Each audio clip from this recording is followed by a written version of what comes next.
nakahuli ako, ano? Kumuha lang ako ng salamin, tsaka ito. So of course, kumuha ako ng pagkain, tubig. Dito na ako kakain, no? Anong malay nyo kasi, biglang dumating yung ibon natin kahit pahirapan, no? Sayang naman, baka mag-lap winner pa tayo. Sana. Pero mabagal naman yun, guys. Bupod baba ka ron, may tinapay doon sa may lamesa. Pagpalamang ka ng peanut butter, dumala ka rito. Bilis. Tapos, Pasok na yung sa loob. Kaya mo, papasok yan. Malaking crab doon. Hindi, meron doon bukas yan. So, meron po kasi ako nakawalang kalapati. Ayun, no? Kailangan pumasok yun. No? Buhay ko? Doon siya. Deliver mo ba? Mamaya pag pumasok, kumuha ka na muna ng kamo doon. So guys, 12:30 exactly. So ang speed na lang is 11, no?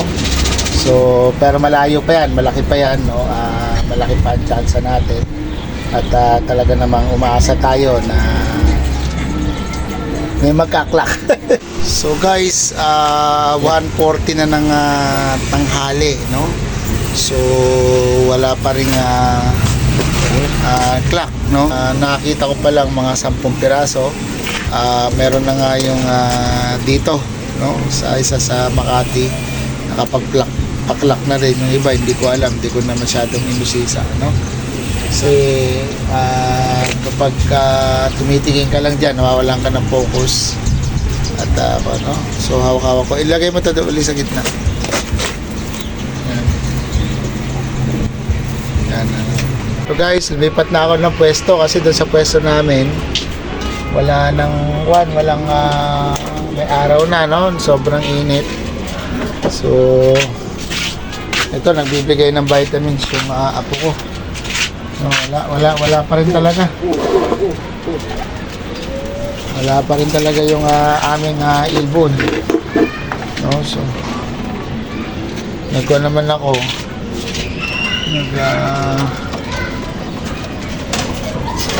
Sarado natin to.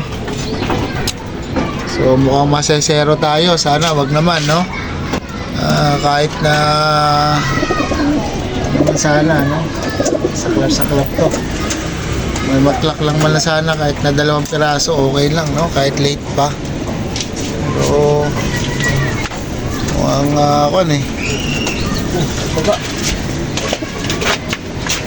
lumipat na ako ng pwesto. Mga alas 2 na to. Mga alas 2 na to, guys.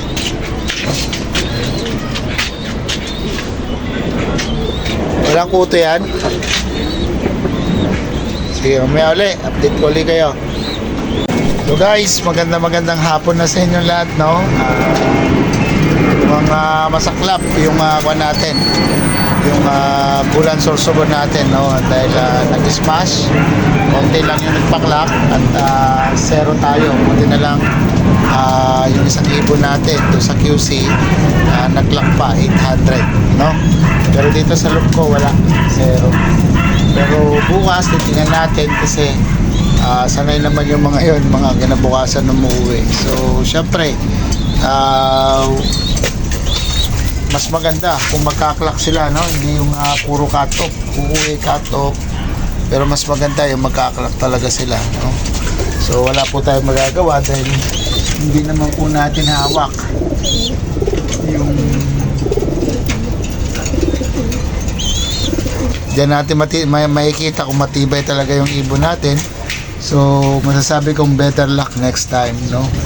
So ngayon hindi sila nag-clock, dalawa na yung butas, nagdadalawa na yung butas ng ibon natin. So malayo na tayo sa katotohanan, guys, no? So pero kung sakaling umuwi pa rin sila, ilolog pa rin natin yan. Pero sure yan, uuwi yan, no? Alam ko naman, kilala ko naman sila, no? So wala po problema. Ayan, binibit ko na yung electric fan ko, of course. Ito plato, no? Bababa na ako, nakapagpakain na rin ako ng mga inakay, no? See you in next lap, guys, no? Kung meron pang darating, pero sure na sure yan, guys, bukas darating yan, no? So ngayon mag-aantay pa tayo konting-konti na lang kasi alas 5 na. So 5:30 yung cut off, yung 700, no? So pagdating ng 5:30 automatic yun, guys, no? na 600 na yon, cut off na po tayo, no? So maraming salamat guys dahil sa mga nanonood, no, talagang hindi pa natin talaga ginawa na natin lahat ng ating makakaya para tulungan natin sila. So marami talagang pagkakataon, no, na hindi natin masasabi, no, pagdating sa karera, no, hindi natin masusurbol, no, yun lang ibig ko sabihin, no. Maraming salamat again sa pagsubaybay sa aking YouTube channel. Of course, gusto ko lang ipakita sa inyo dito yung tunay na pangyayari, no. Ako hindi ako nagtatago, no, kasi ginagawa ko naman lahat ng aking makakaya upang panatilihin na maganda yung kuwan natin, no, yung pag-aalaga natin sa ating mga kalapate. Kaso nga lang kapag talagang hindi para sa atin, hindi talaga para sa atin, no. So magandang umaga, day 2 po ng pag-abang natin ng Bulan Sorsogon, no. So masakit po talaga at konti lang yung nakapagpauwi at isa tayo doon sa hindi pinalad, no. Pero ang good news guys, 4 yung binitaw natin, nakatuwi po yung 3 natin, no.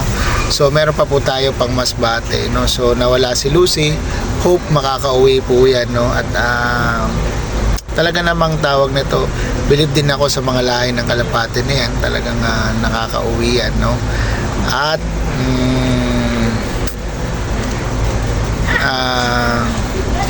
nagpapasalamat din ako dahil hindi nila tayo iniiwan, no. So 6 po yan nilaro ko, so nagkasakit po dyan yung 2, no. So yung 2, no, at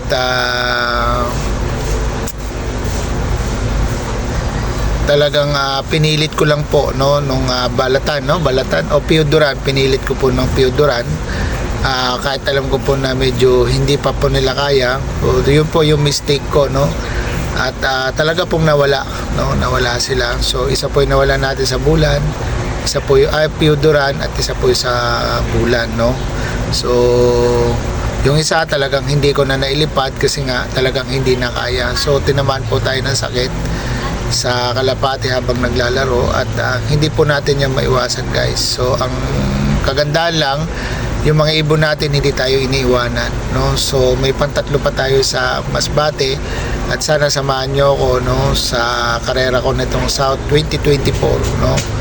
At talagang napakahirap nitong taon na to, itong karera na to, sa lahat po ng bitaw, magmula Balatan, Pioduran, Bulan, yan ay talagang worst po talaga at marami po talagang umiiyak dahil maraming hindi po napagpawi.